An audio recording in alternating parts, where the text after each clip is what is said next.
custa na Justiça Federal, por exemplo. Tu paga as custas e o sistema reconhece que pagou e ele informa. Então, comprovar ou não é automático. Isso deveria ser assim há muito tempo no país todo. Se eu consigo entrar na minha conta bancária e ver se um boleto foi pago ou não, por que o judiciário não pode fazer isso? É aquele caso, assim, um cúmulo. Né? Tu tem uma guia e aí que o número do processo está errado. E aí ele fala assim, ah não, essa guia aqui é inaceitável, porque, gente, é só você entrar com o código de barras e ver se foi pago ou não. A tecnologia permite, mas o código ainda usa a expressão comprovar. E esquecer não é ajuda de impedimento. Por exemplo, como nós aqui, né, nós pagamos nossas custas em Porto Alegre. Uhum. Aí dizia, não, você pagou em Porto Alegre, a guia tem que ser paga aqui. Meu Deus. Tinha isso. Jesus Cristo. Né? Hoje em dia até relativizou isso, mas existia isso. No local do pagamento. A Caixa, o seu Banco Federal, nós fazemos às vezes pagamento em Brasília, a guia, né? Por segurança. Por exemplo, o recolhimento do FGTS, lá, né? Pagava em Brasília. É centralizado em Brasília. Recolhia lá e dizia que não, que é deserto, porque você tem que depositar aqui. É um pouquinho de exagero, né? Vamos dizer, porque realmente... Exagerado. Vamos lá, vamos seguir. Mas aqui já tem o parágrafo 7, no caso de preenchimento da guia, já tem o parágrafo 7º que Isso. justifica, né? Os casos de vício na guia, a guia tá preenchida errado, o carimbo saiu ilegível, tu pode regularizar. Isso também eu acho que reforça a tese de que se não juntar, mas recolher, até pelo parágrafo 7, porque o erro na guia... Não, assim, ó, recolher e não juntar é a hipótese do parágrafo 4º, que tem que recolher em dobro. Porque a expressão que o parágrafo 4º usa não é se a parte não recolher, é a parte não comprovar. O senhor já conhece alguma jurisprudência nesse sentido? Não, é muito novo para ter um entendimento consolidado, mas consolidando, conhecendo o nosso TJ, eles não vão entender isso aqui como mero recolhimento sem comprovação. A dúvida pode ser mais. Mas se a pessoa não recolhe no prazo dos 15 dias, aí eu vou recolher depois? Isso. Porque, olha, o código usa a palavra comprovar porque o que ele quer dizer é o seguinte, o ato de ter ou não recolhido é completamente relevante. Porque eu quero saber se comprovou ou não. Recolheu e não comprovou é a mesma coisa que não recolher. Então você vai ter que pagar em dobro depois. Esse é o ponto. Porque se ele quisesse privilegiar o recolhimento sem comprovação, ele teria usado recolher. Mas ele falou comprovar. Então, mesmo que o recolhe não comprove, se aplica essa regra igual. Só justifiquei que... Em cima disso, né, tem a súmula 418, que é aquela que eu tinha falado de ratificar, que cai por terra também. E um outro que eu acho que é o O, ele destaca que o embargo de relação cabe contra qualquer decisão. Parece óbvio, era para ser, mas no sistema antigo tinha tribunal que falava, por exemplo, que o artigo 544 do CPC falava que a decisão que o recurso com decisão que não admite RESP ou RE é o agravo em RE ou RESP. Portanto, é só aquele, aí não cabe ED. O que é o cúmulo da má-fé, você dizer aquilo, porque da mesma forma que o artigo 544 falava que da decisão que não admite RESP cabe agravo, tinha um artigo que falava que da sentença cabe apelação. Não é por isso que não cabe o ED, porque o ED cabe de qualquer decisão. O embargo de relação cabe de qualquer decisão. Monocrática, interlocutória, acórdão, despacho, sempre cabe. O regimento interno do TJ fala o contrário e não foi alterado ainda. E aí? É uma boa pergunta. Se você quiser morrer nessa colina e lutar até o final, você vai dizer, olha, a lei vale mais que o regimento. Agora, a gente tem que ter, quando é por isso que eu até falei no começo, a minha ideia aqui é trazer uma noção mais prática. O que é justo? Olha, a lei, quando a regra superior revoga a regra inferior. A lei, ela vale mais que o regimento, revoga automático. Quer dizer que eu te aconselho a começar a fazer de decisão? Não, de jeito nenhum. Enquanto o regimento continuar, você vai respeitar o regimento porque vai tratar julgado. Aí vai ser mais um outro problema. Aí, veja, tudo isso está vinculado, as questões que você está trazendo estão vinculadas à patologia de que quem que aplica a lei? Essas regras aqui. É o mesmo, a mesma pessoa para quem elas valem. Né? Então, o mesmo judiciário que é restrito por essas leis é quem fala o que as leis significam. Então, no fundo, o que a gente faz aqui é expor qual a intenção do legislador. Mas é claro que se o judiciário não quiser aplicar e entender diferente, a gente fica limitado. Daí que vem a importância de conhecer o entendimento jurisprudencial. Por enquanto, essas questões aqui são novas. Ainda não tem uma posição do judiciário sobre se cabe ou não o ED, mas a lei fala, cabe de qualquer decisão. Se o judiciário começar a relativizar, ele está relativizando contra a lege. Mas, o que eu vou te dizer, né? Pode acontecer, pode. A Constituição é o que o Supremo diz que ela é. Exatamente. John Hughes. Tá. Quanto a esses seus pontos básicos, eram as ideias que eu queria tratar. Gente, começar a entrar brevemente em alguns recursos em espécie. Não vou falar de todos, só dos principais. E vou falar mais das mudanças do que do conteúdo todo deles. Apelação. Segue mais ou menos igual. Duas principais mudanças. Tá? A primeira mudança, na verdade, não é da apelação, é do agravo, que reflete na apelação. O agravo do instrumento passa a ter hipóteses restritas de cabimento. Só cabe agravo nas decisões listadas no artigo 1015, que são 11 incisos, só, ou 12. Quer dizer, não só no 1015, porque tem 2 ou 3 casos de agravo fora desse artigo ao longo do Código. Mas só nos casos taxativamente colocados na lei é que vai caber agravo de instrumento. O que eu faço contra a decisão interlocutória que não couber agravo de instrumento? Eu ataco na apelação, como preliminar da apelação. Isso aqui vai dar problema por causa de 2 hipóteses de agravo que foram extraídas da lei processual, que não estão no rol taxativo. Decisão que defere ou indefere produção de prova, não é mais agravável. E decisão de juiz que reconhece ou não competência. Isso vai dar problema, porque você pode ter que causar lá no final uma nulidade de todos os atos processuais passados, né? E isso é bem problemático. Embora, para mitigar um pouquinho essa questão da competência, é importante mencionar isso porque é um fato que é bem relevante. O Código aplica, artigo 64, parágrafo 4º, o princípio, e agora vai ser bom porque eu posso falar latim, né? Porque o que é uma aula de direito sem falar latim?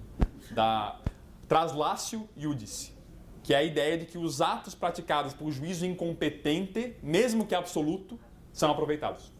Tá? Então isso é uma medida que já estava na hora, porque é o cúmulo, tem um processo que tramita anos no juízo errado, né? Imagina uma ação contra a Caixa, uma coisa absurda, que está na justiça estadual. Chega no final e alguém fala, esse processo que está aqui há 10 anos, não dá, tem que começar do começo, porque o juiz era incompetente.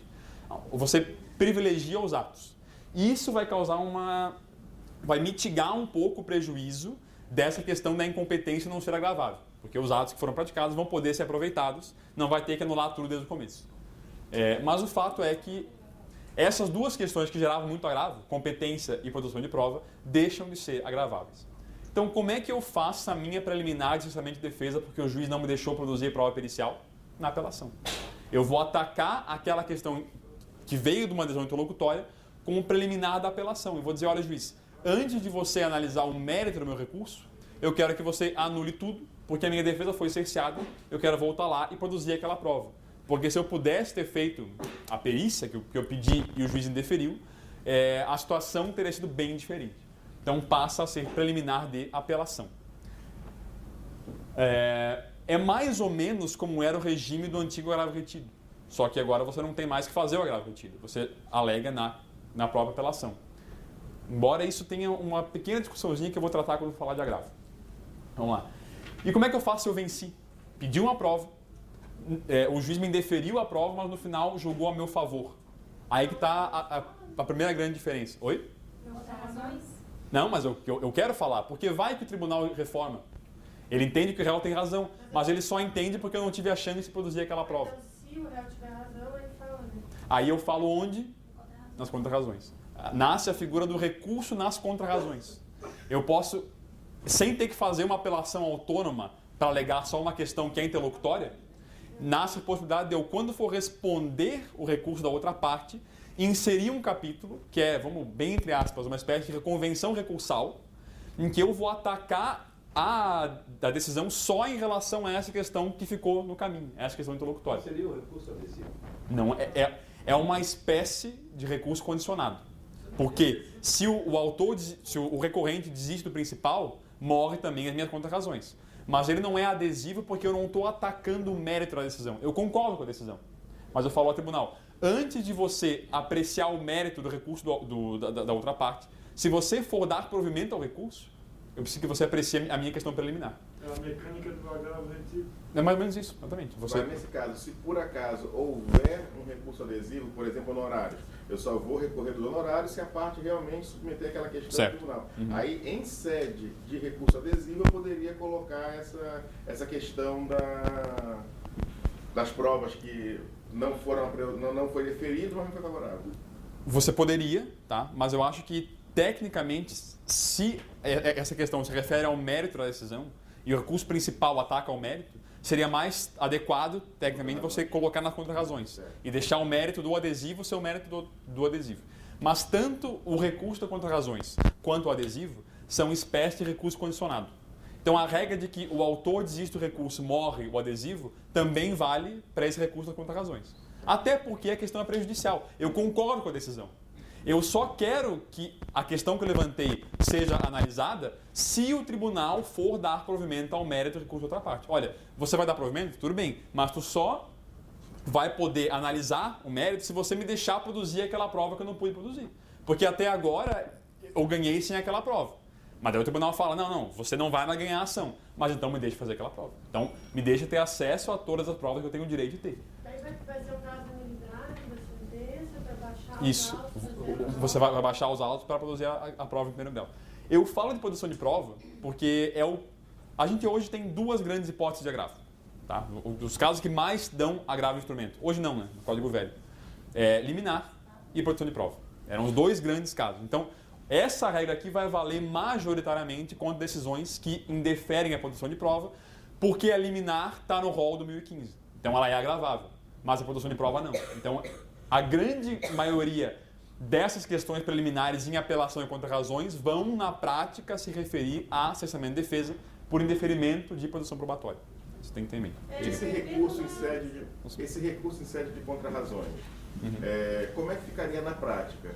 Se o tribunal entender que reformar, ele vai ter que baixar para o juízo de primeira instância, para o juízo de primeira instância colher aquele depoimento, realizar aquela prova documental, que seja, e volta direto para o tribunal ou dá oportunidade? Dá oportunidade. É igual acontece hoje com a ideia de cessamento de defesa. O juiz vai produzir a prova e aí você vai ter uma nova situação posta perante o juiz de primeiro grau. Ele vai ter que reanalisar a questão com aquela prova nova que foi produzida. Ele dá uma nova sentença. E aí depois tem que fazer de novo, aquele lá morre então, né? Quando aquele recurso, ele se encerra quando é deferida a prova. Isso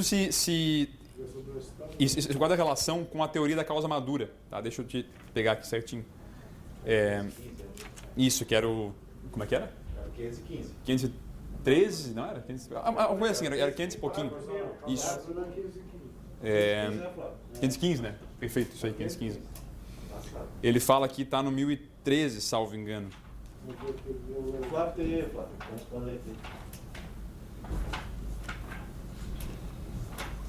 Aqui, ó.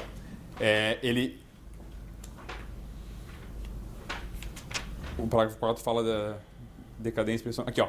Parágrafo 3º. Se o processo estiver em condições de imediato julgamento, é o 1013, parágrafo 3º. O tribunal deve decidir desde logo o mérito quando reformar a sentença fundada no artigo no 485, que é o caso da extinção sem ganho de mérito. Então o juiz extingue porque que a parte não era legítima. E aí o tribunal entende que há legitimidade, ele pode julgar o mérito. 2. Decretar a nulidade da sentença por não ser ela congruente com os limites do pedido ou da causa de pedir. 3.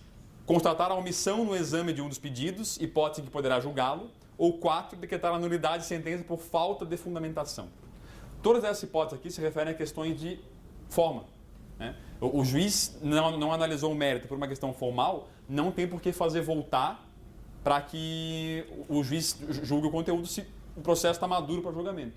A ideia de que você dizer que a prova não foi produzida, o processo não vai estar maduro, porque vai faltar a prova. Então ele vai voltar, vai ter uma nova sentença, vai ter um novo recurso, segue daquele ponto em diante. Pedro, duas questões. Oi. Se houver uma preliminar lá nas contrarrazões, vai ter que ser aberta a vista, a outra parte para ela manifestar sobre aquilo. Outra questão. Existem algumas leis específicas que não determinadas decisões. E não está lá também no artigo do CPC como um caso de agravo. Mas é uma questão específica, recuperação judicial, não tem uma sentença final. Né? Como que eu faço com essas decisões? Os tribunais muitas vezes não aceitam porque não é caso específico de agravo. E também não vai ter uma sentença ao final que eu possa apelar. Além das 12 hipóteses do parágrafo do artigo 1015, que é o que está as rolas do argumento, o parágrafo único fala o seguinte: também caberá agravo de instrumento contra decisões interlocutórias proferidas na fase de liquidação de sentença ou de cumprimento de sentença, no processo de execução e no processo de inventário. O que é esse processo que tem em comum? Não tem uma sentença final de mérito apelável. Aí vem a ideia de você aplicar essa mesma lógica para a recuperação judicial. Já fiz isso e o... Não conheceu? É uma analogia, porque não tem uma previsão específica. A gente fica... O grande problema, salvo engano, e aí eu vou até ter que conferir, eu não sei se nas disposições transitórias do CPC ele não modificou a lei da RJ, mas eu acho que não, né? Ele não fala nada lá em relação ao cabimento. O parágrafo único permite que você, a juiz de agravo, encontrar várias decisões que têm em comum o quê?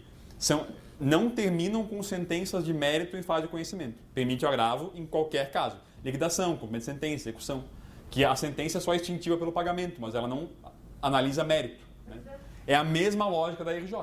Agora... Poderia se aplicar por analogia, então, eu acho que se não há previsão específica, essa é a melhor hipótese. Porque a ideia é que a decisão... A ideia não é que as interlocutórias passam a ser não recorríveis. Ela só fica mitigada para uma futura recorribilidade. A lei não pode te impedir o acesso ao recurso daquela decisão. Essa que é a ideia. Você tem constitucional. Oi? Tem constitucional. Se você entende que o duplo grau é um princípio, uma garantia fundamental, realmente ele é inconstitucional. Então, mas isso é uma coisa que tem que ser pensada, na verdade. E vai depender do que os tribunais falam sobre esse caso. Não tem decisão a respeito disso ainda. Quando... que você leva lá e os caras dizem não. Quando a gente que pega o novo código e atua na prática e tem que resolver problemas como esse, tem uma expressão que resume o que nós somos, tá? É boi de piranha. A gente é boi de piranha. A gente vai ver e o nosso caso é o que vai definir o que cabe e o que não cabe. É o tribunal que vai dizer e vamos ver se vai ou se não vai. Infelizmente, a gente fica nessa situação porque sempre que a lei não dá respostas claras, quem resolve é o tribunal e o tribunal só resolve caso concreto. Então, tu não vai saber até que alguém diga o que valeu para o teu caso, infelizmente. Uma segunda grande mudança da apelação, fora essa questão da solução da preliminar, é o fim do duplo juízo de admissibilidade. O juiz de primeiro grau, quando recebe a apelação, intima a outra parte para responder e manda subir. Ele não analisa se é tempestivo, não analisa preparo, não analisa nenhum requisito. Ele não tem competência para não conhecer da apelação. Mas não tinha caído esse... O fim do duplo juízo é para o recurso especial extraordinário. Eu já vou falar. Na apelação continua sendo um juízo único. O fim do duplo juízo. O juiz recebe e remete os autos para o tribunal. O que gera algumas situações de dúvida. Porque favorece... mas mais ou menos. Porque imagina o caso de... No mínimo, o cartório certificava se era ou não era tempestivo. Agora, nem para isso ele tem competência. Deserção. Exato. E aí tinha a ideia de você poder agravar da decisão que não conhece da apelação. Isso não existe mais. O que é bom, por um lado, porque fica simples, mas é ruim por outro. O que acontece se eu apelo no, 50º dia? Pela redação do código, o juiz tem que mandar, porque só quem tem competência para dizer quem tem tempestivo é o tribunal. Então, em qualquer momento, antes de ser edificado o trâmite julgado, eu poderia ir lá e apelar e o juiz não pode fazer nada. Isso realmente vai gerar dúvida, porque facilita a protelação processual, né? Porque a apelação tem efeito suspensivo. Aí, pelo menos até o tribunal dizer que é intempestivo, eu teria ganho um tempo, porque os autos vão ter que ser remetidos, vai ter que ser distribuído. Claro que uma vez o cartório certificando o trânsito, aí você tem uma barreira que não dá para vencer. Mas enquanto não está certificado, você vai ter alguma alegação ali e a lei não dá poder para o juiz singular dizer que não vai conhecer, mesmo que manifestamente intempestivo. Então, o lado bom é que simplifica, extingue aquela hipótese do agravo com a decisão que não conhece a apelação, mas o lado ruim é que abre uma porta para esse tipo de abuso. Isso aí eu tenho que ver se a jurisprudência vai relativizar ou não essa situação. Tá? Efeito da apelação. o grande passo que o código não deu foi acabar com o efeito suspensivo da apelação. Ele ia acabar no projeto, mas ao longo do trâmite teve muita resistência e voltou a apelação a ter efeito suspensivo.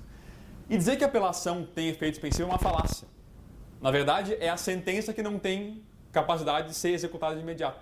Prova disso? Alguém tenta executar uma sentença no 10º dia. Não dá. Porque ele vai dizer que ainda cabe recurso que tem efeito. Então, na verdade, não é que o recurso tem efeito suspensivo. É a decisão que não tem eficácia imediata.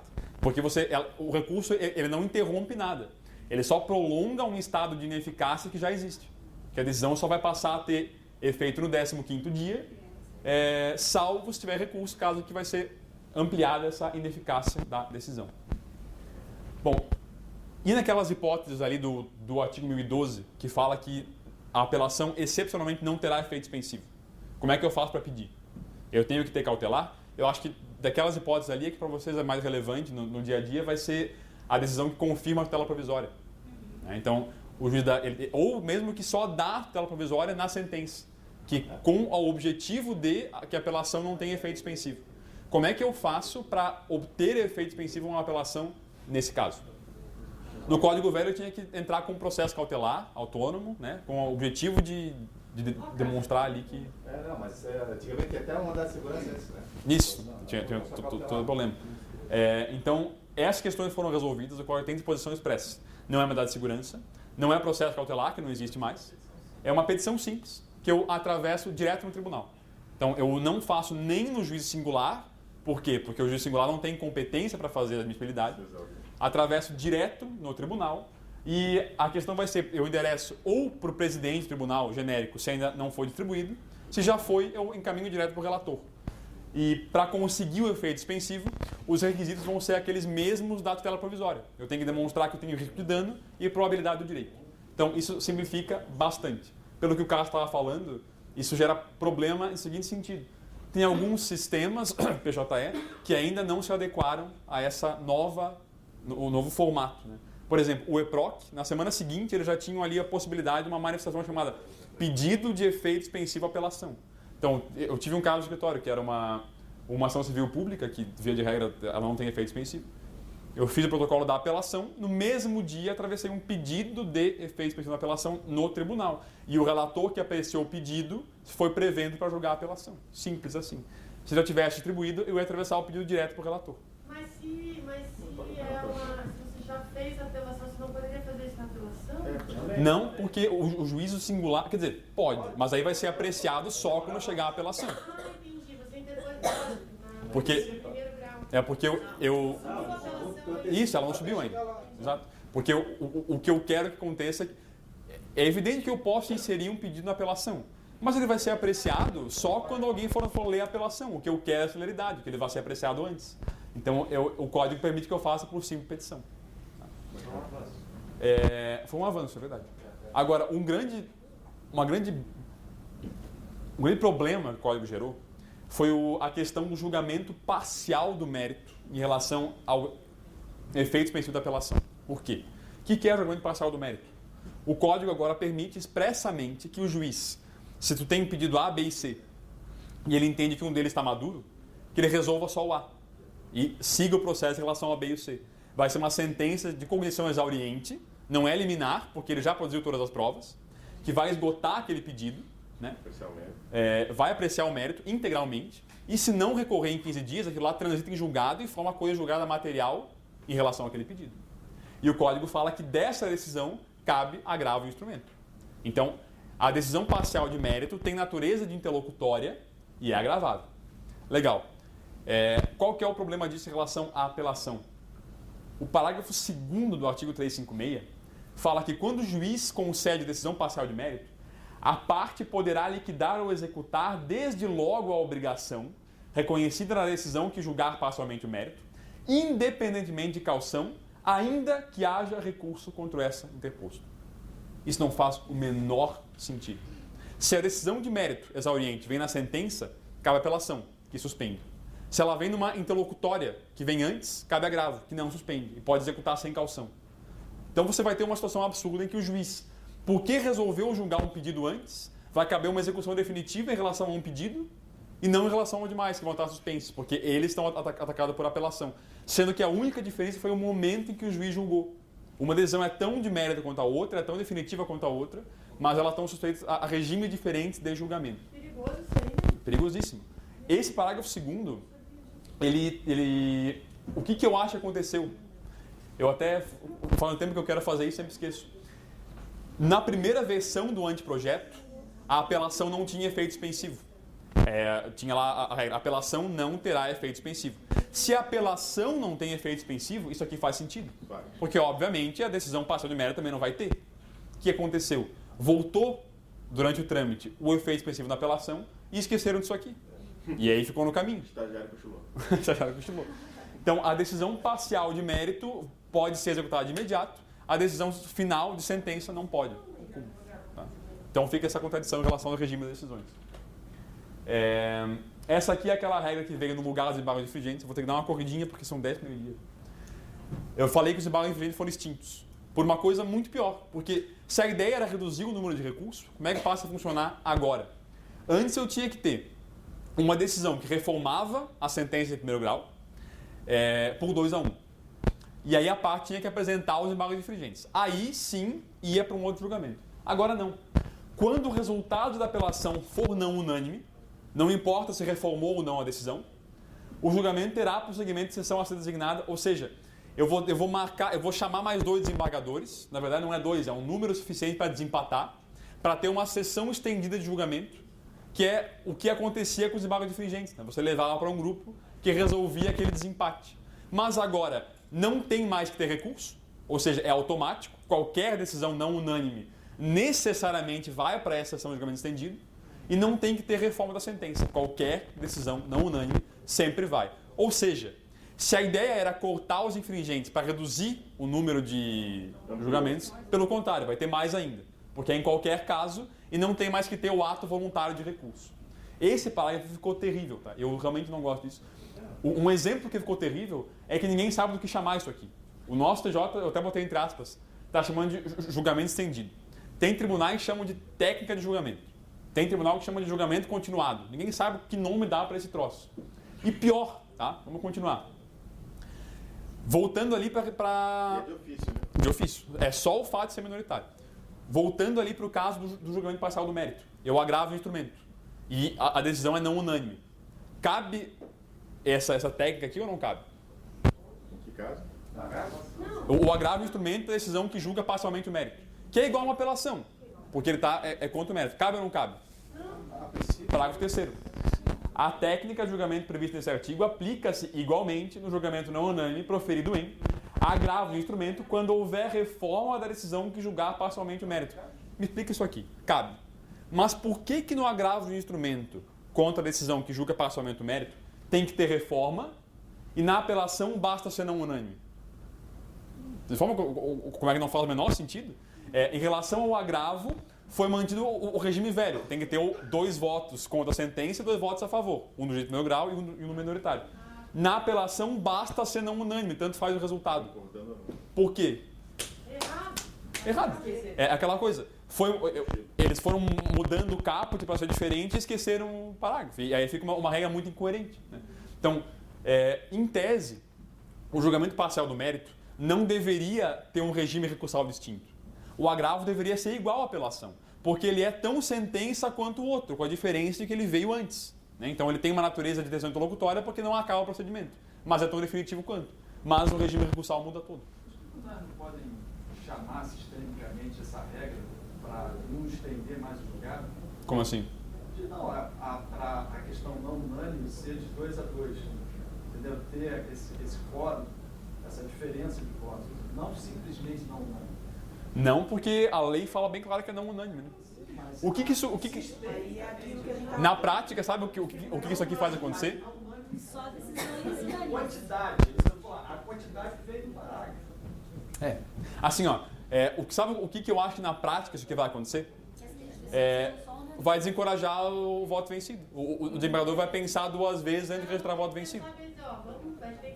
Ele vai falar, olha, na verdade eu discordo. Mas como eu não quero ter uma sessão a mais de julgamento, eu vou fingir que concordo para ir no balaio. Deixa quieto. E outra, tal falo muito isso, uma palavra que chama política judiciária. Perfeito.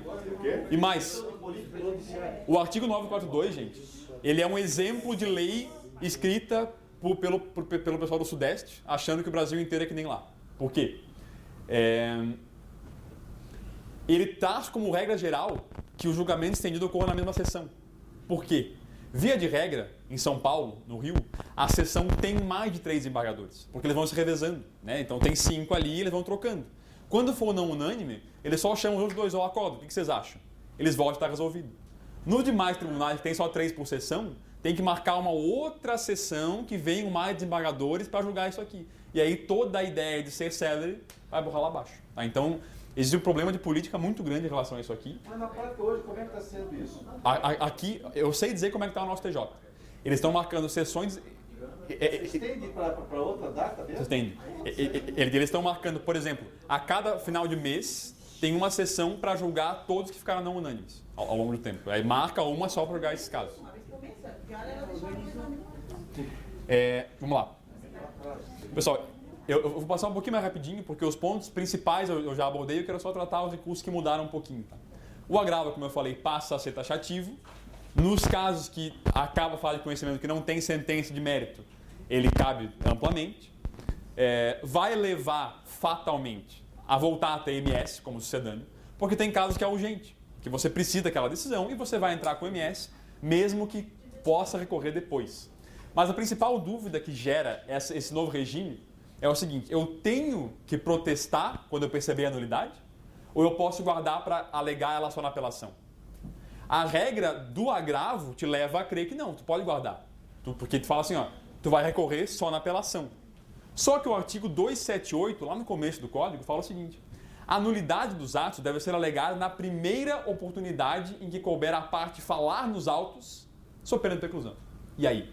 Como é que você conjuga essa regra de que você tem que manifestar a nulidade na primeira oportunidade com a regra do agravo taxativo?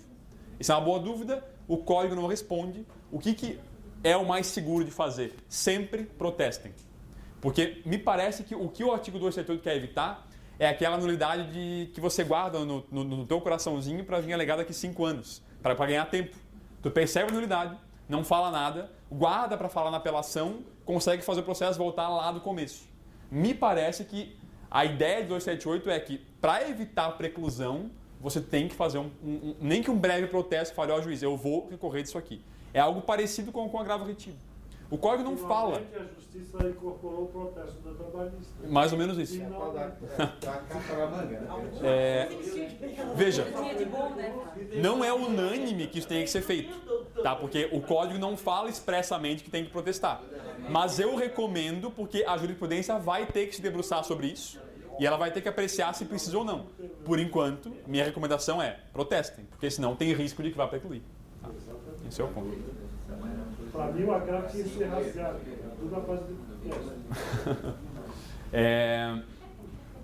A questão da diferença de agravo regimental para agravo interno ficou muito mais simples. Tá? A princípio, acabam as hipóteses de regimental, tudo é interno. Contra qualquer decisão que o relator profere, caberá agravo interno para o órgão colegiado.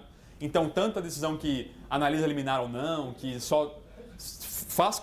Até aquela decisão do relator que tem a natureza de interlocutória, cabe agravo interno. Porque no Código Velho, o agravo interno era só contra a que extinguia o processo. E o resto era agravo regimental, que vinha em cada regimento do tribunal, tal. Agora acabou, é tudo interno, que é mais simples, 15 dias, acaba essa dúvida, essa problemática toda. Não é simples. O agravo interno, não. Todos os recursos são 15 dias, não falei disso. Né? Exceto o ED, que é 5, todo o resto é 15 dias. Mas tem a outra discussão do regimento. É isso que eu estou falando. Mas então, eu estou falando. A gente faz regimental em 5 dias, porque a gente já tem receita que o tribunal... Vai aplicar o regimento. Deixa eu te falar o seguinte. Tá? Não foi revogado? Deixa eu ler. Não foi, mas olha aqui. Artigo 1042 do Código. Está lá no final, nas disposições transitórias. Não, 1042 não, é depois ainda. 1040 e...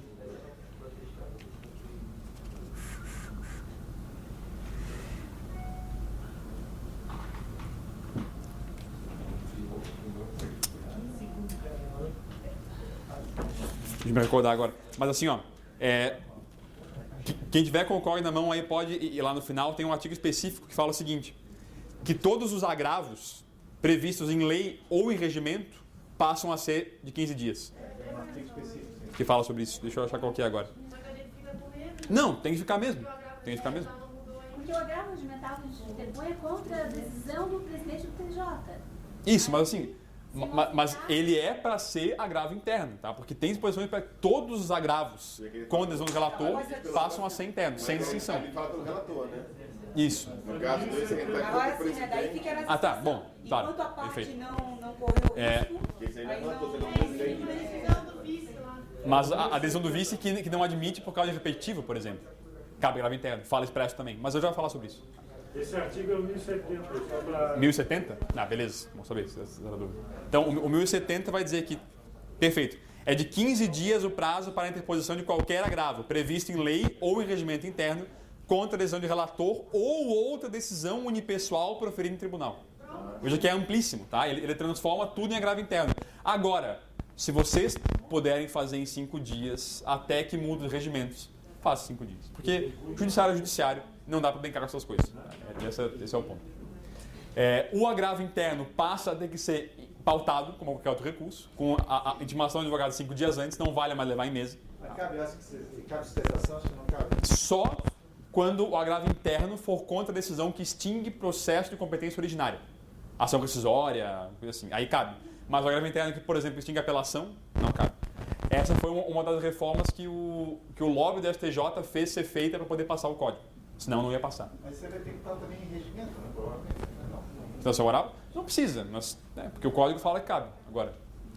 E uma grande novidade do agravo interno é o seguinte: se, por unanimidade, todos os desembargadores entenderem que o agravo é manifestamente improcedente, tem multa.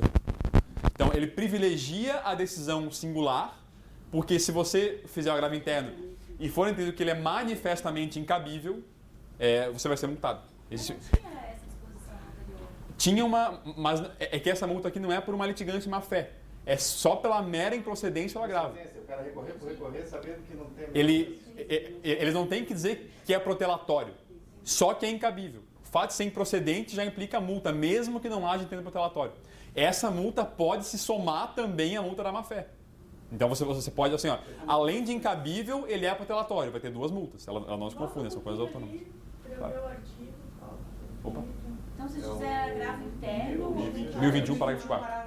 Para fazer agravo interno, a gente tem que ter alguma certeza de que ele vai ter um voto De que- para não ganhar multa. De que pelo menos, assim, ó, não é qualquer, porque além de ser unânime, eles têm que dizer que é manifestamente improcedente. Então, se você tem algum argumento... É improcedente, não é incabível em relação à Não. possibilidade. Não. Você achar assim, ó, que você tá se ressurgindo só por ressurgir, não cabe. Esse é o problema. Se eles não conseguiram avançar muito no sentido de extirpar agravos, eles estão indo mais para esse lado... Dar privilégio à decisão do relator, essa que é a ideia. Isso é mesmo.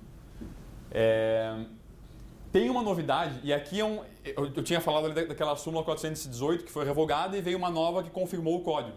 Aqui tem uma que burla o código.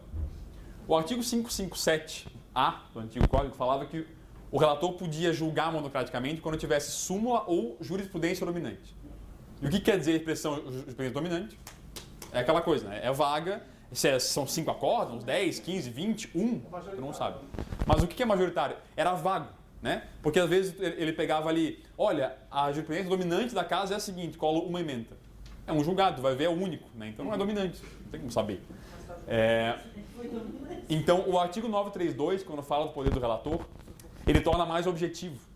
O relator pode negar provimento ou dar provimento quando tiver súmula, acordo de repetitivo ou entendimento firmado em RDR, que é aquele incidente de resolução de demanda repetitiva. É bem objetivo. Acabou a expressão vaga jurisprudência dominante.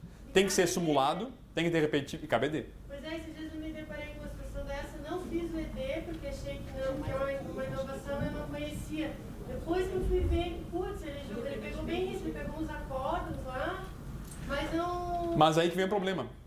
O STJ não gostou nada disso. Porque para o STJ era muito legal julgar sem ter que ter súmula, porque dá um poder grande para o relator. O que o STJ fez, cara de pau? Dia 17/3, nas vésperas do novo código, que entrou em vigor no dia 18, publicaram a seguinte súmula. o relator, monocraticamente e no STJ, bizarra essa redação, poderá dar ou negar provimento ao recurso quando houver entendimento dominante acerca do tema. Então, o código tirou a hipótese, mas veio uma súmula publicada na véspera da entrada em vigor do novo código que volta à lei antiga. Deu aquela driblada e eles estão aplicando. Inclusive, a última decisão monocrática que abalou a cidade, que foi aquela da Ângela Min, que teve um tempinho atrás, foi baseada nessa súmula. Ele aplicou a súmula 568 para dizer, ó, há jurisprudência dominante e julgou monocraticamente.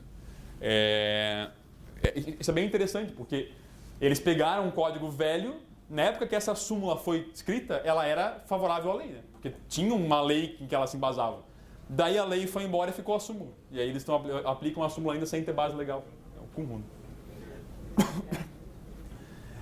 Em relação aos recursos especial e extraordinário, o que mais mudou foi o fim daqueles entendimentos defensivos, né?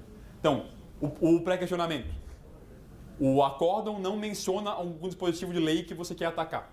Você faz o ED. O ED é rejeitado porque não há omissão, contradição ou obscuridade. Está ou não está pré-questionado? Hoje, para o TJ, não está. Tem que fazer um capítulo no RESP, tinha, né? Alegando violação ao 535, porque o ED não foi apreciado, mandando anular o acórdão para apreciar o ED, para daí poder encaixar o RESP. Como? O artigo 1025 fala: consideram-se incluídos no acórdão os elementos que o embargante suscitou para fim de pré-questionamento, ainda que os embargos sejam inadmitidos ou rejeitados, caso o Tribunal Superior considere existentes erro, omissão, contradição ou obscuridade. Então, se você faz o ED e o tribunal rejeita porque fala que não tinha omissão, quando chega no STJ ele fala, olha, o tribunal foi omisso, ele não tem que anular o acórdão para novo julgamento para daí subir. Ele pode automaticamente entender que houve omissão e já julgar como se tivesse sido pré-questionado. É bem lógico, né? Mas se trabalha não acontece não. É a ideia do pré-questionamento ficto. Ele não tem mais que ser expresso. Se a parte fez o ED e o tribunal se recusou a apreciar o ED, está valendo. O tribunal manda que seja incluído no acórdão também o voto vencido, porque o tema que o voto vencido abordou se considera pré-questionado, que tinha o entendimento do STJ que isso não valia, que era só o voto vencedor, o que também é o fim do mundo, né? Porque os votos discordam justamente porque eles debateram aquele ponto. Vai dizer que não está pré-questionado? Está pré-questionado. Se aplica a regra geral do 932, parágrafo 5º, vício formal, faltou procuração, tudo mais, tudo sanável. Só formal, nada de conteúdo. E o que é bem legal é a fungibilidade. Que tem casos que não é tão claro se a regra é constitucional ou se a regra é federal que foi violada. E o código permite que o tribunal receba pelo recurso que ele entende cabível. Se chega no STF e ele entende que a violação foi da lei federal, ele remete para o STJ. Ele vai ser julgado como se RESP fosse. Se chega no STJ e ele entende que a lei é constitucional, ele remete para o STF, para ser julgado como RE. E nesse caso, ele vai intimar a parte para que redija a preliminar de repercussão geral, que é um requisito que tem no RE e não no RESP. Mas os pressupostos de recursal, de preparo, às vezes são diferentes, né? Aí a parte ela vai ser intimada para regularizar. Tudo certo, não tem problema. O único caso que ela vai mudar as razões vai ser para inserir a repercussão geral se for do RESP para o RE. De resto, segue tudo. Bonito, mas eu não vejo nem o STF nem o STJ fazendo isso, mas tudo bem. Então está acontecendo. Oi? Não está acontecendo. Não, eu acho porque é muito difícil que eles conheçam de RESP.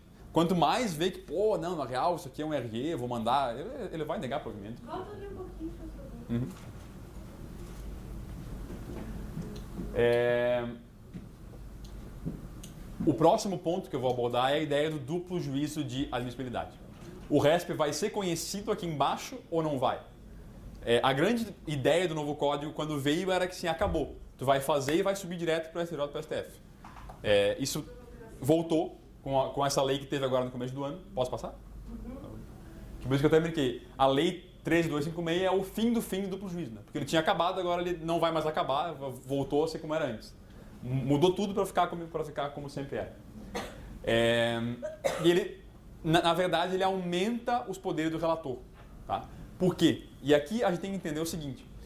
Mais do que colocar um juízo prévio de admissibilidade, o CPC transformou o relator em um aplicador do sistema de recursos repetitivos. Por quê? A hipótese que a gente hoje conhece como a remessa do relator para o tribunal é o inciso 5. que é o único que se refere, do 1030, né, perdão.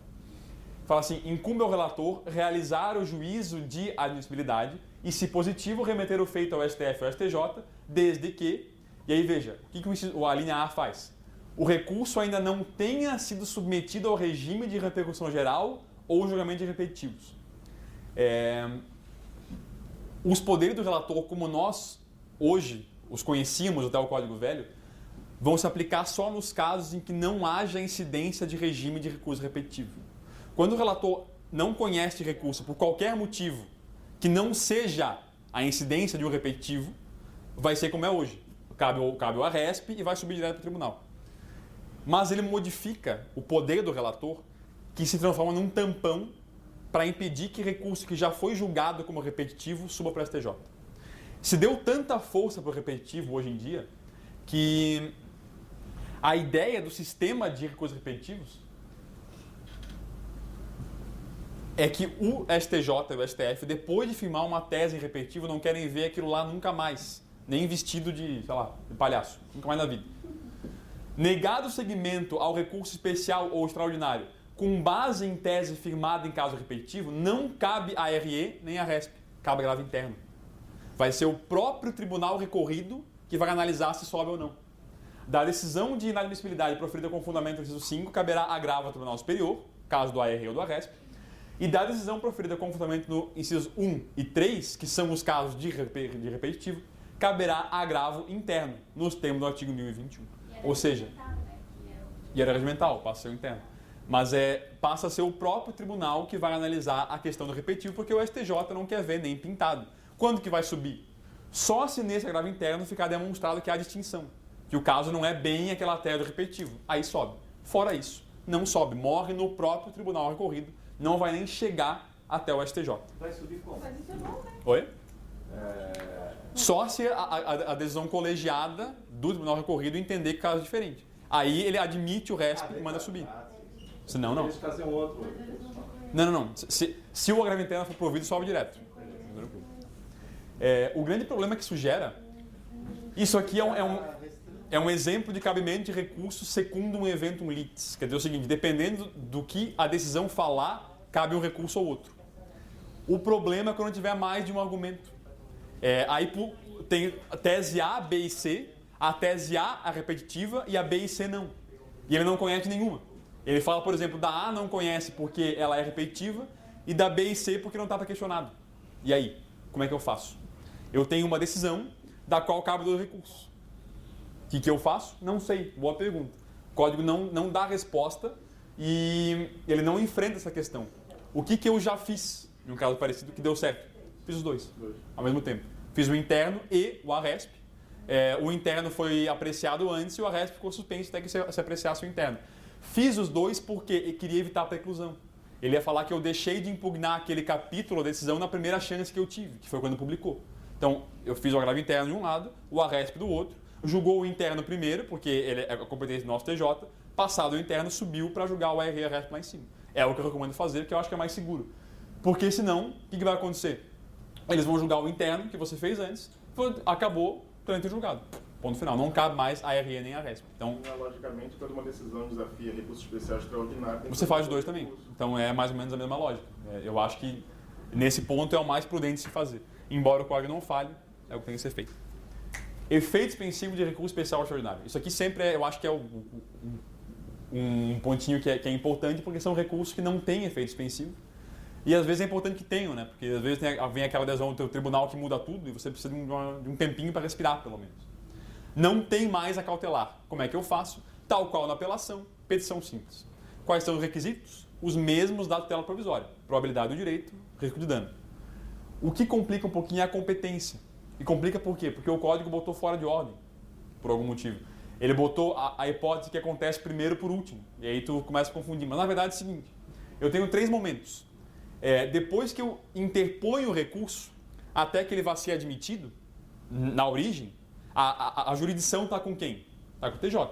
Então é perante o TJ que eu faço o pedido. Resolvido. Ou o TRF.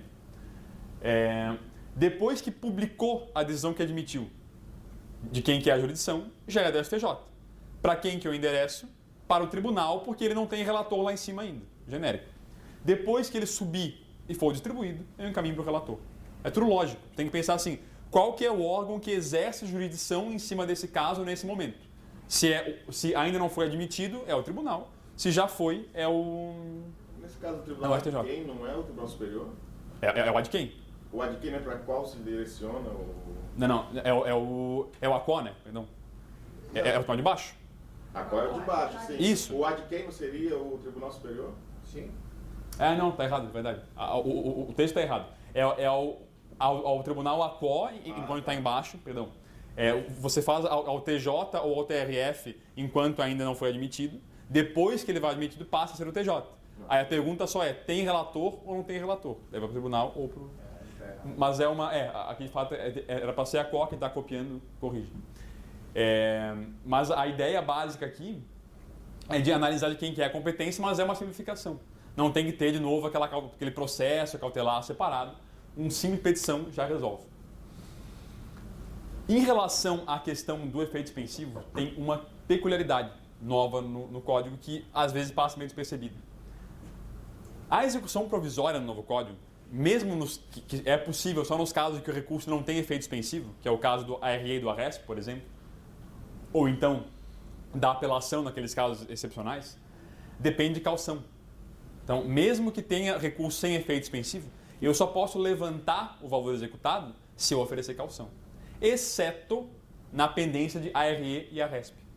Embora ele seja um recurso sem efeito suspensivo, eu consigo levantar o valor na execução provisória sem oferecer caução, se o ARE e o RESP já tiverem sido não admitidos pelo tribunal de origem.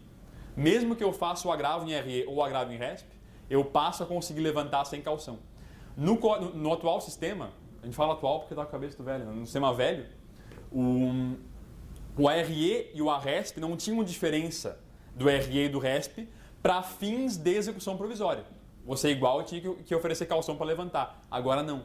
O ARE e o ARESP são mais fracos do que o ARE e o RESP. Se o recurso é admitido e sobe sem agravo, a execução provisória ainda depende de caução. Se ele não é admitido e sobe com agravo, a parte exequente, mesmo na execução provisória, levanta sem caução. Então isso é um ponto. É pela baixa chance que o recurso que já não foi admitido tem de ser conhecido na origem, no STJ, e ser dado provimento. Então isso é um ponto que tem que ficar atento, tanto quando for exequente como quando for executado. Alguma dúvida? Estou indo rapidinho porque ele é meio dia 15. A reclamação não é recurso. Ela tem uma característica de ação autônoma, na verdade, mas ela é uma ferramenta muito forte que o Código coloca para fins de respeito de precedentes. A STF tem súmula vinculante e o juízo de primeiro grau desrespeita, eu não tenho nem que fazer apelação, eu reclamo direto para o STF. Eu atravesso uma reclamação, que é uma ação separada, informando que foi proferida decisão que desrespeita a ordem, e o próprio STF corrige. Ele é per saltum. Ele ultrapassa todas essas barreiras para que a autoridade do tribunal que deu aquela decisão que é vinculante seja respeitada. Ela já existia no sistema velho, mas essas duas hipóteses de baixo aqui é que dão mais força. Garantir a observância de súmula vinculante e acórdão proferido em RDR ou ação de incompetência. Perceba que ele não fala em súmula normal, né? Não fala em recurso repetitivo, é só súmula vinculante. Então, o que a súmula vinculante tem de diferente da súmula normal no Código Novo? Cabe a reclamação. Esse é o ponto central.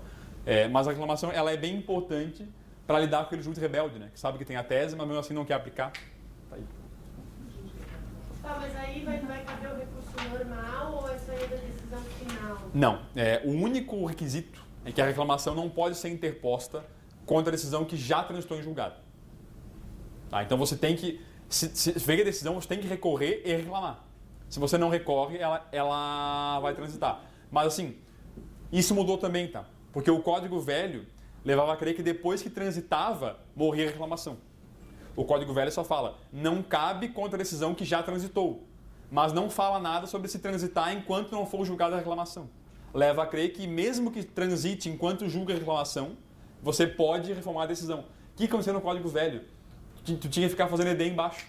Porque tu fazia reclamação, não era apreciada, e para não transitar, tu vai fazer ED só para segurar o trânsito.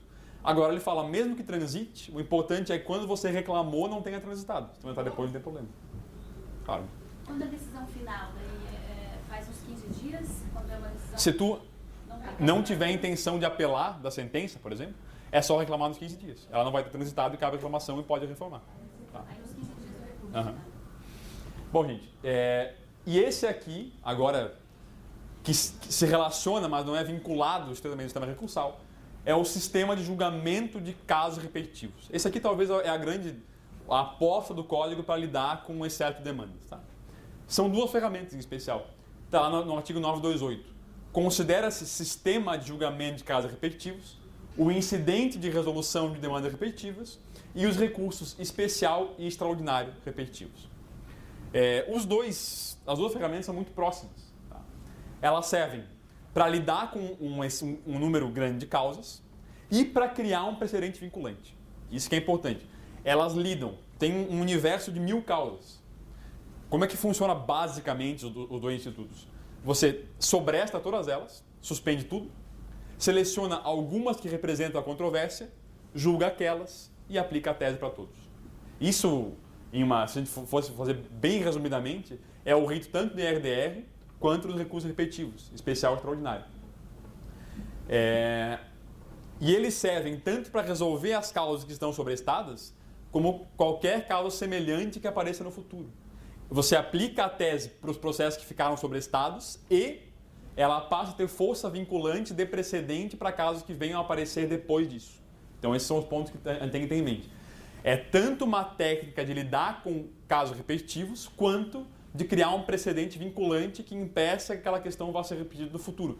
Tanto é, como eu falei, que em caso de RESP ou RE repetitivo, a função do vice-presidente passa a ser um tampão. Ele não vai deixar mais subir para o STJ e vai caber só agravo interno.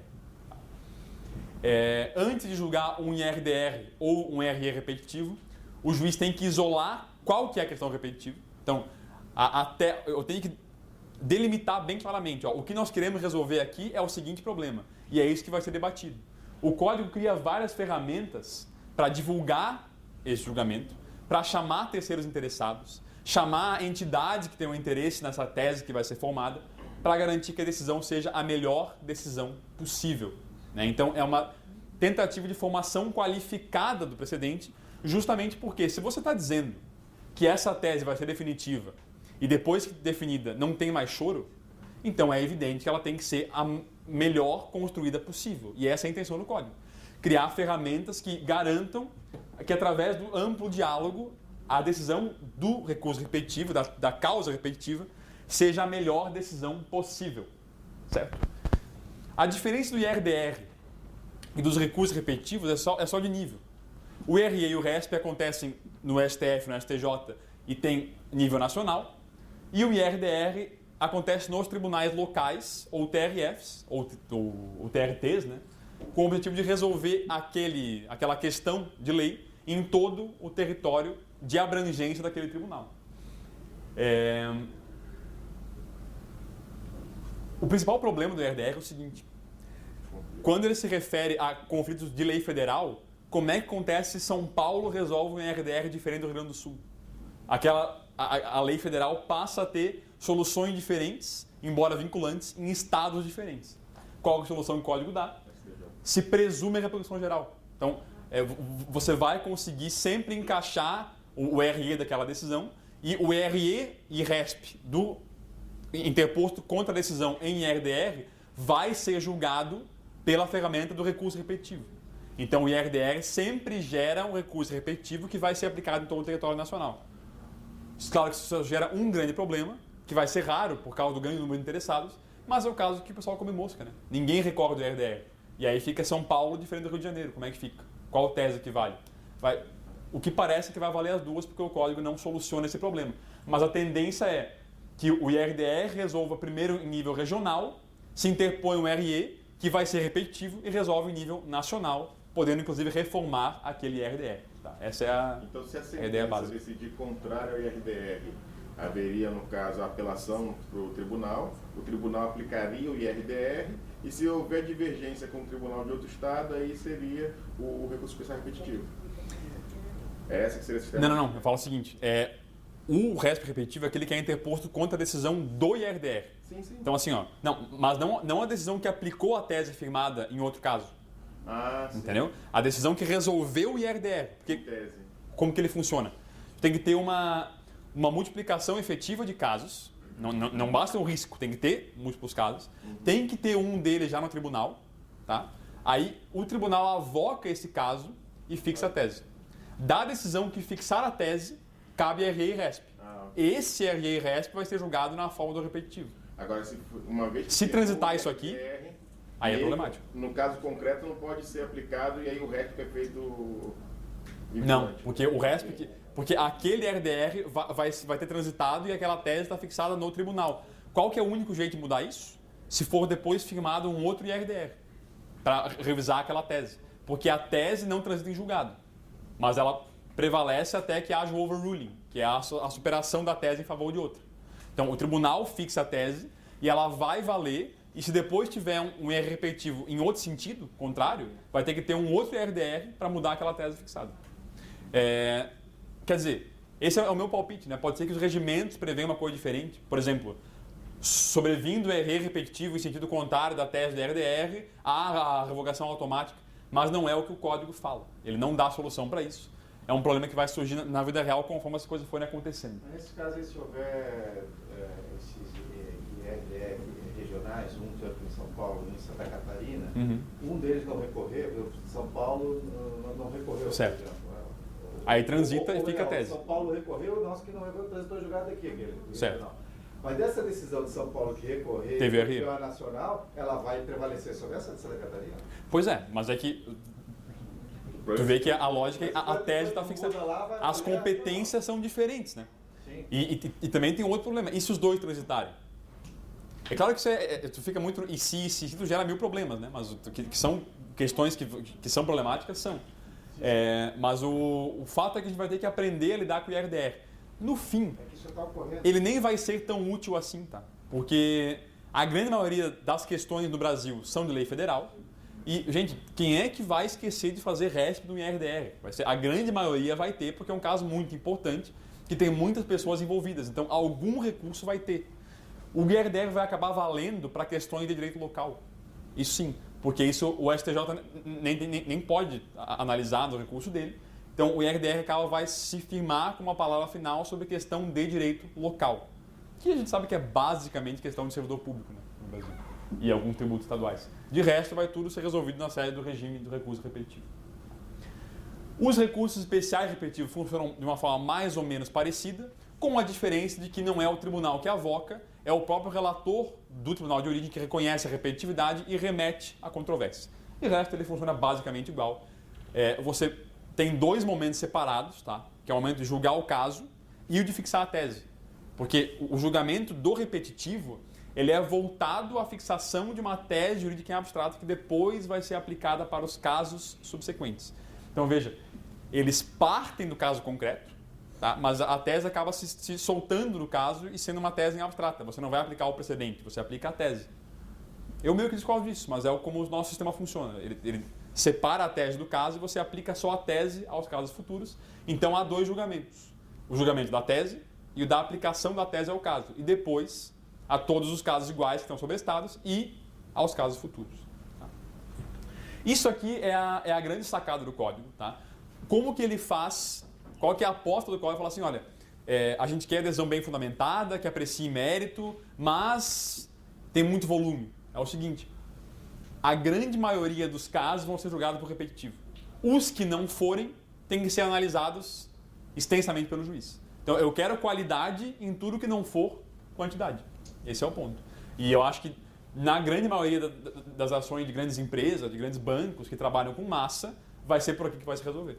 Então, a ferramenta do repetitivo é uma coisa que vai ter que ser muito bem utilizada pelo setor do contencioso, porque isso tem vantagens, porque traz mais segurança, mas também tem desvantagem, né? Porque enquanto você tem, por mais que seja fragmentado, eu estava lendo um artigo sobre isso, não sei se vocês concordam até, mas eu acho que é bem relevante. Quando eu tenho vários juízes dando decisões diferentes em relação a uma tese, pelo menos quando vai sendo executado, vai aos pouquinhos, né? Porque vai demorando, tal, daí executa um, executa outro, ganha um, perde outro. Isso aqui não, aqui é tudo ou nada. Se perder, vai perder tudo de uma vez só. E vai ter que pagar, vai ser executado tudo de uma vez só, porque está sobrestado, vai aplicar a tese de uma vez só. Então, às vezes, por mais que traga segurança, O impacto é muito grande. o impacto é enorme. Passa a ser muito importante ter A visão vai ficar desse tamanho. Exatamente. A Caixa tem, né, uma grande massa das ações de poupança e das ações de TR do fundo de garantia, né? Uhum. Então é uma questão que tem que ter. E a estrutura de liquidação. Porque quando der, assim você vai ter milhares, milhões de ações Para liquidar aquele valor, né? liquidado uma vez só. Exatamente. No prazo de semanas ou meses. Então, assim, a gente está resolvendo um problema, vai gerar vários outros que têm que ser resolvidos na prática. E, assim, para as grandes empresas é questionável se é melhor ou não. Porque, às vezes, tu vai ter que... Porque tu ganhar o ERDR vai ser ótimo. Mas se tu perder, vai ter que pagar tudo uma vez só. Bem complicado.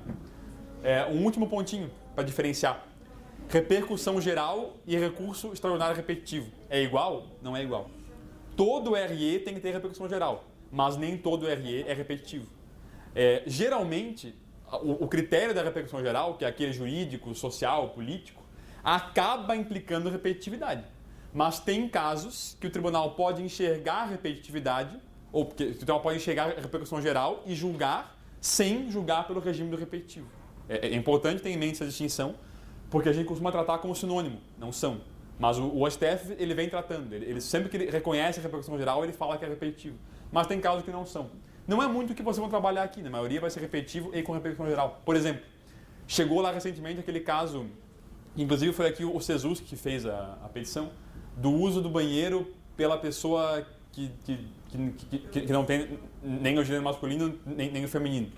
Não era um caso repetitivo, mas era um caso com repercussão geral. Então ele foi apreciado sem ter a repetitividade, mas com a repercussão geral reconhecida.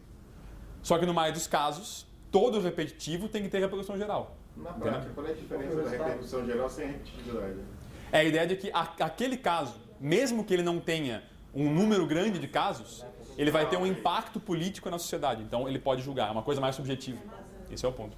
Mas o STF, no geral, trata como sinônimos. O que acontece... Esse aqui é o último ponto, juro, está acabando. O que acontece se o tribunal, reconhecendo o repetitivo, sobresta o meu caso e o meu caso for diferente? Porque acontece isso. O caso parece ser igual, mas no fundo ele não é. Eu tenho aqui a solução, é o 1037, eu não pus o artigo. 1037, parágrafos 9 a 13. Eu peço o segmento do meu processo para o juiz que for o relator dele. Se ele for sobrestado em primeiro grau, para o juiz. Se ele for sobrestado no TJ, para o relator. Se for sobrestado no STJ, para o relator no STJ. E qual que é a peculiaridade? Eu tenho que pedir a distinção. Tá? E o recurso cabe da decisão que resolve esse procedimento.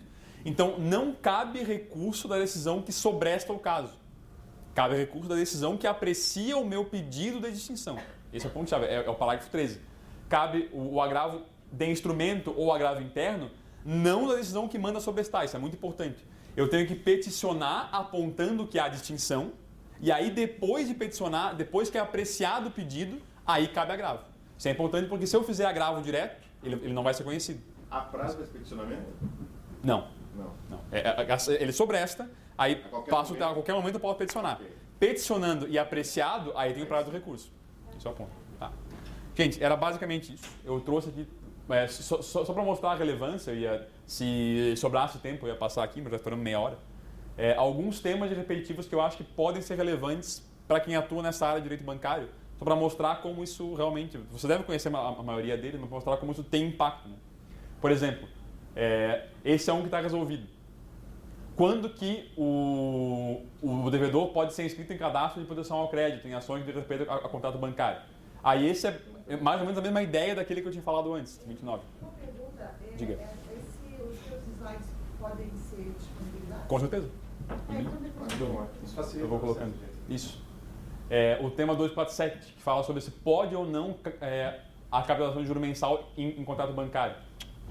Esses dois aqui estão resolvidos, tá? O 31 a 35 e o 247. Esse aqui fala que pode, desde que venha de forma expressa, e inclusive desse resultou a súmula 541. A previsão no contrato bancário de taxa de juros anual superior ao duodécuplo é suficiente para permitir a cobrança da taxa, desde que haja previsão expressa no contrato. Súmula 541. Em quais casos que cabe ou não a repetição em dobro do artigo 42? Porque o Código Civil fala que para repetir em dobro tem que ter má fé. O CDC fala que basta que não haja um erro grosseiro. né? Quer dizer, em caso de um erro justificável, não tem repetição em dobro. E aí fica a dúvida, se aplica a má-fé para o CDC ou não. Isso vai ser resolvido pela STJ. O juiz pode reconhecer de ofício que cláusula de contrato bancário é abusiva, embora tenha a súmula, continua chegando para o STJ, juiz que reconhece de ofício. O que o Paulo de Tarso quer fazer, engraçado, ele já adiantou, né? Quando ele afetou para o repetitivo, ele falou, olha, tem a súmula 381, que fala o seguinte, nos contratos bancários é vedado ao julgador conhecer de ofício da abusividade das cláusulas. E ele já propôs, eu vou afetar porque eu quero mudar essa redação. Eu quero que ela passe a dizer, na declaração de nulidade de cláusula abusiva prevista no artigo 51 do CDC, deverão ser respeitados o contraditório e a ampla defesa, não podendo ser reconhecido de ofício em segundo grau de jurisdição. Então ele quer expandir a redação da súmula 381 para não deixar dúvida. E por fim, isso aqui eu achei bacana também, se o banco é ou não é responsável quando ele fornece cheque para devedor que não tem fundo. Então o devedor cheque sem fundo, a pessoa entra uma ação contra o banco, porque fala, o serviço foi defeituoso porque a pessoa não tinha fundo e foi tu que deu o cheque para ele. Ele vai analisar se o banco ela não é responsável. Aí caso não vai dar cheque ao interior, depois vai entrar com a ação, porque ela não deu cheque. Porque não deu cheque, exatamente. Então esse é um caso relevante para ser acompanhado. O que eu recomendo, gente, é o seguinte, o STJ, pós-novo código, ele criou um espacinho de busca no site, tem a jurisprudência, processo e tem um espaço só para repetitivo. Vale a pena buscar tipo, banco, contrato bancário ali, ver juros, a capitalização e ver o que está sendo discutido, porque isso aqui é muito importante, porque esses teses vão mudar o nosso direito. Acaba valendo às vezes mais do que a lei, porque a lei só vale quando o STJ fala o que ela é. E é essas teses que vão dizer o que realmente é ou não é lei no Brasil. Tá? Isso é mais importante. No site do STJ. Ali na esquerda tem a busca de processo, busca de jurisprudência, e embaixo ele colocar na busca de repetitivo. Tu consegue procurar ali para achar os temas também. Aqui em Florianópolis teve um caso emblemático desse caso aí, aquele do caso do Samuca. O caso do Samuca, clássico, meu Deus do céu. O tribunal mandou disse que o banco nada a ver. pagar, né? Porque deram um cheque de máximo. Cara, tinha uma coleção de cheques só. Começou a assinar. A gente tem umas 2 ações contra o Samuca no escritório, estamos. Sempre chora, né? Agora. Pessoal, é isso aí. Muito obrigado pela atenção de vocês.